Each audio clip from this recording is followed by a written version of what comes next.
La Asamblea General del Claustro de la Universidad de la República eligió a su nuevo rector. Fueron 59 votos para Rodrigo Arim contra el que era hasta ahora el actual rector, Roberto Marcarián, que tuvo 44 votos. Rodrigo Arim tiene 46 años, fue 2 veces decano de la Facultad de Ciencias Económicas y hoy nos está acompañando. Buenos días, gracias por venir. Bienvenido. Buenos y días, felicitaciones. Bienvenido, Rodrigo. También. Bueno, pero antes que nada vamos a hacer una evaluación, o por lo menos qué reflexión te merece lo que sucedió cuando quisiste hacer tu discurso como nuevo rector de la ODELAR, y eso que pareció más 2 hinchadas de fútbol en una cancha que lo que estaba sucediendo realmente con tanto cántico. A ver, creo que es una anécdota, no hay que darle más trascendencia que la que tiene. Es un hecho puntual que, por supuesto, no es deseable. No deseable en el sentido más estricto del uso de la democracia universitaria. Los universitarios que nos hemos siempre impuesto y aceptado el cogobierno como un valor importante para pensar nuestra gestión, nuestra forma de gobierno, implica también que el cogobierno es una forma de democracia. Y la forma de democracia implica también el respeto. Bien, tenemos algunas imágenes para aquellos que no saben de lo que estamos hablando. Vamos a verlo. Está el resultado de la votación, por favor.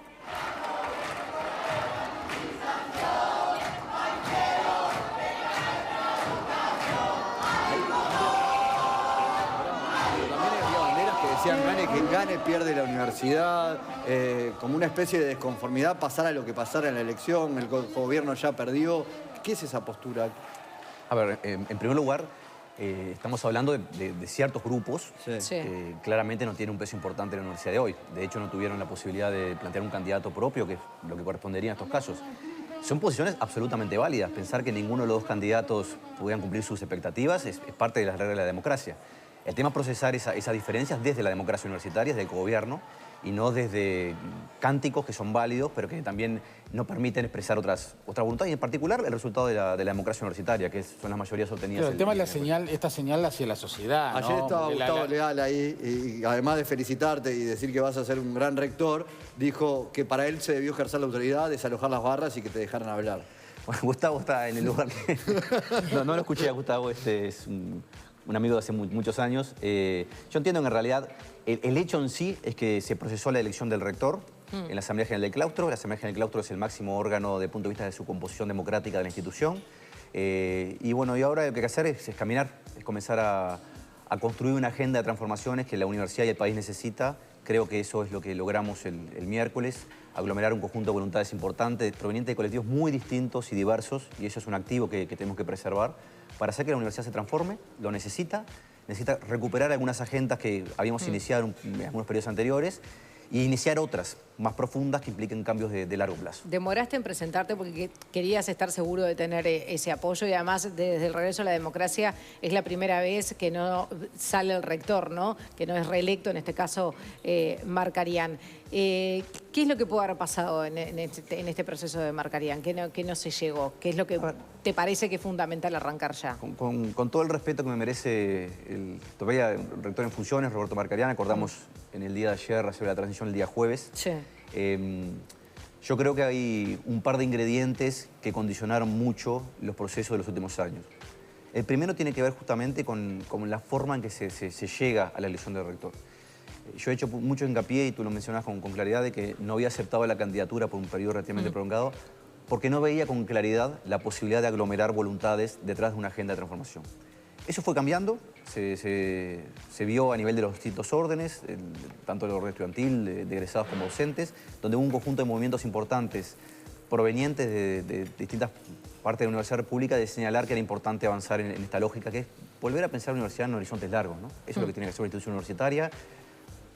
No hay universidad que pueda estar procesando decisiones exclusivamente del corto plazo. Lo que decidimos hoy o lo que no decidimos hoy va a afectar en los próximos lustros. Al país, no solo a la universidad, porque son los profesionales de hoy.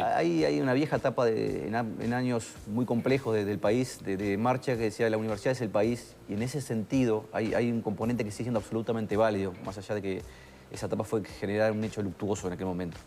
La universidad es hoy el 80% del total de estudiantes de grado que tiene el país. Si lo vemos en términos de capacidad para generar conocimiento, de investigación y creación cultural, estamos entre el 70 y el 80% también. Depende del indicador que se utilice, pero esos son los guarismos que podemos mencionar. Eso indica que la universidad es mucho más que una institución de educación terciaria y superior pública. Es un sistema en sí mismo.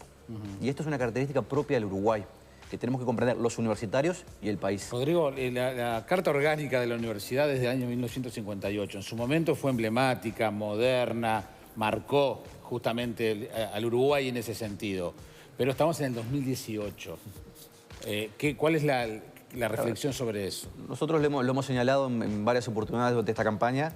La ley orgánica del 58, tú lo mencionas con claridad, fue una ley muy razonable para esa fecha, pero hay algunos indicadores que indican que hay un desfasaje importante entre lo que es ese marco normativo y la situación actual desde el punto de vista del gobierno universitario. Para poner algunos ejemplos y que la audiencia lo entienda con claridad, al comienzo de la década de los 60, la Universidad de la República tenía 15.000 estudiantes, un poquito menos. Hoy solamente la Facultad de Ciencias Económicas y Administración tiene 22.000 estudiantes. Claro. ¿Sí? Y la Universidad de la República tiene 120.000 estudiantes. Varios miles de docentes y funcionarios no docentes. Una universidad que, por suerte, y esto parte de los logros recientes que tiene la institución, hoy tiene un despliegue en el territorio totalmente distinto a lo que teníamos en 1960 y totalmente distinto al que teníamos en el año 2000. Sí, porque claro. es parte de los logros importantes que tiene la institución en los últimos años. Y es una universidad donde existen diferencias y asimetrías importantes porque la propia ley orgánica empieza a generar algunas barreras. Pero hay voluntad política. Bueno, cambiar la ley orgánica es complejo.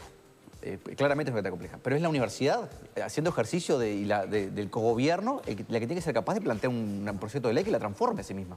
Ha sido difícil. Ha sido difícil y venimos de algunos fracasos. Claro. Que son ¿Era uno de indudables. tus objetivos llegar a esta rectoría con apoyos como para que los cambios no queden trancados? ¿Qué es lo que ha pasado un poco en el último Es un tiempo? cambio que no va a ser inmediato, implica un proceso de elaboración y de rediscusión muy importante, ¿sí? Pero tenemos que generar la metodología que nos permitan, desde la democracia deliberativa propia de una institución universitaria, construir una propuesta de la UDELAR hacia el país de cuál debería ser su nuevo marco normativo. Permítanme poner algunos ejemplos de cosas que están pasando hoy. Nosotros tenemos situaciones que no son deseables. La más obvia es que hay facultades nuevas, o relativamente nuevas, que tienen voz pero no tienen voto en el Consejo Directivo Central. Eso hablaba de déficit democráticos en la institución. La Facultad de Ciencias, para poner un ejemplo, que fue creada en el año 1990, casi 30 años después, está en la misma situación, ¿sí?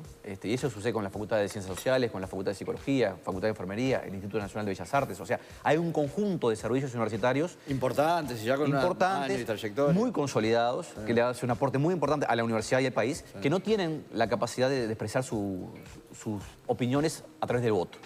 Hay otros que ni siquiera tienen el voz en el Consejo Directivo Central, que dependen directamente del Consejo Directivo Central y no tienen voz ni voto. Y los centros universitarios regionales, que es una nueva entidad, un nuevo tipo de servicio que nacieron en el marco del desarrollo de la Universidad Interior del país, hoy tienen cierta presencia en el Consejo Directivo Central, pero, por ejemplo, no votan en la elección del rector, Claro. sino se elige en el claustro. Esto habla como diferencias en el nivel de ciudadanía. Pasan cosas que son bastante... Como que hay que estudiantes de diferentes categorías. Estudiantes y docentes. Y Claro. claro, órdenes. Hay docentes que a veces con una enorme trayectoria en la Universidad de la República que tienen su cargo hoy en el marco del interior, ¿sí? En los centros universitarios regionales, que votan como egresados en estas elecciones. ¿Por qué? Porque en realidad los centros universitarios regionales, si bien ejercen el derecho del voto para elegir sus autoridades, no votan en las elecciones a nivel de los servicios universitarios, estas elecciones que son obligatorias. Entonces terminamos teniendo docentes que terminan votando en el orden de egresados. Claro. Habla un nivel de complejidad y un nivel también de No, además inconsistencia. es contradictorio, porque tú decís, el cogobierno hace que la democracia de la universidad sea buenísima, perfecta, pero por otro lado, esa misma ley orgánica es la que te está trabando este tipo de cosas. Es correcto. Es contradictorio. Es correcto. Entonces, bueno, creo que en ese sentido hay que avanzar. Con una aclaración, no es que la Universidad de la República esté estancada desde el punto de vista institucional. A veces, quizás, en las cornisas de la propia ley orgánica hemos hecho algunos cambios relevantes. La propia creación de los centros universitarios regionales en el interior no está prevista en la ley orgánica, Claro. y lo hemos creado usando los espacios que tenemos. Hemos descentralizado alguna decisión en el Consejo Directivo Central donde participan todos los servicios. Pero bueno, hay un momento en que en realidad la propia ley orgánica ya no es un elástico que uno puede seguir estirando sin generar problemas de funcionamiento relevantes. ¿El tema presupuesto? El tema presupuesto, yo diría que lo vivimos con ansiedad, los universitarios en el último periodo. La última ley presupuestal ha sido una ley de muy mala calidad técnica y, además de asignar pocos recursos, fue designada de una manera que es imposible planificar. ¿Por Si qué? ustedes recordarán, la ley presupuestal, esta ley Quintana, se anunció presupuesto por 2 años. Sí. Y una promesa de que se vería al tercer, cuarto y quinto año cuál sería el presupuesto adicional. Pero se fueron mirando de a uno además después, no fue que en el segundo se miraron los otros 3. Claro, o sea, exactamente. ¿Cuál es el problema de eso? A veces el país le exige a la educación cosas que tiene que exigirle, pero tiene que darle también los instrumentos para poder hacer. Nosotros no podemos planificar en el largo plazo, que es lo que tiene que ser la universidad, sino lo único que tenemos es la certeza del presupuesto que vamos a tener en los próximos 2 años. Que eso es lo que pasó en este quinquenio. Entonces yo creo que la forma que se diseñó el presupuesto y los montos otorgados ha sido bastante negativos para fomentar lo que tiene que hacer la universidad, que es planificar en el largo plazo. ¿Sí? Es fijarse metas en el área, en la enseñanza, para combatir el abandono, para mejorar la democracia y el acceso y la permanencia de los estudiantes universitarios en la institución, en el área de la investigación, para fomentar la investigación de calidad a lo largo y ancho del país y en todas las disciplinas. Es fuerte lo que estás diciendo como rector electo y como ex decano de Economía también, ¿no? Respecto al presupuesto. Vas a tener que discutir probablemente con el próximo gobierno. Y bueno, uno de los objetivos que nos queríamos plantear nosotros es llegar a la discusión del 2020. La Universidad República tiene que hacer su planteo presupuestal al país con una ley presupuestal que sea el reflejo del desarrollo, de la planificación de grandes programas en la universidad, que identifique objetivos, metas en el largo plazo, los instrumentos para alcanzar esas metas en enseñanza, en investigación, en extensión, en descentralización de la institución, en mejora de la gestión, y a la misma vez una presupuestación de esos instrumentos. O sea, un presupuesto que sea robusto y transparente, que la ciudadanía entienda perfectamente para qué está pidiendo recursos en la Universidad República, con qué objetivos y a qué está renunciando no la universidad, el país, si no son atendidos esos. Tenés un cuello de botella que es el Hospital de Clínicas. El Hospital de Clínicas es un cuello de botella, sería para el país nuevamente. Sí, Y bueno, ahí, pero la responsabilidad es universitaria, ¿no? ahí es un hospital, en primer lugar, un hospital muy caro para la universidad, caro en el sentido de querido, pero a su vez es un hospital que hemos tenido de vuelta algunos fracasos desde el punto de vista del proceso de reestructura interno del hospital y de conseguir recursos para sostenerlo. Me parece que hay un dato que es importante tener claro. Hay que hacer una reestructura del Hospital de Clínicas. Esa es un hospital universitario, pero a la misma vez no puede caer solamente sobre los hombros presupuestales de la universidad, esa reestructura. Es un hospital que hoy tiene un peso relativo de un 20% de todo el presupuesto universitario. ¿Sí? Permítame hacer una anécdota anterior. El plan Mayolo, que fue elaborado bajo el rectorado de Oscar Mayolo en la década de los 60, que era justamente un plan de desarrollo y de cambio de la universidad en base a una ley presupuestal, de una propuesta presupuestal. Decía ya en aquel momento una frase que hoy sigue manteniéndose como una realidad. Podrán cambiar las cifras, pero es importante tenerlo claro como uruguayos. Decía, el Hospital de Clínicas representa aproximadamente el 30% del presupuesto. Es lo que constituye el casco duro, el núcleo central de lo que es un hospital universitario. Investigación clínica, investigación aplicada en el área de salud, formación de recursos humanos. El 70% restante son prestaciones de salud que el hospital brinda al conjunto del país. Sí. Y hoy el hospital ¿Hace le paga lo suficiente? hace una transferencia de recursos muy menor, creo que no tengo la última cifra, estamos hablando de 140, 150 millones de pesos por año. Un hospital que tiene una importancia para el país gigantesca, ¿no? Yo creo que ahí vamos a tener que tener un diálogo firme y argumentado con el Poder Ejecutivo, porque es obvio que es el hospital que el país necesita. Sin duda. ¿Sí? Los servicios que presta el hospital son imprescindibles para el país, no Y para el 70% no son de educación, sino más bien de salud. Ese es el problema. Esa es esa cifra que mencioné mayor. Hoy podrán no ser 70, será 60. Sí, bueno, pero es importante tener en cuenta que estamos hablando de un hospital que no es de la universidad y para la universidad solamente. Claro. Está Es claro. para el país. Correcto. Bien, mucho te queda por discutir. Esto recién empieza. Sí, te deseamos mucha suerte. Muchísimas gracias. Rodrigo Arias, muchísimas gracias. Tenemos que hacer una tanda en Desayunos Informales al regreso.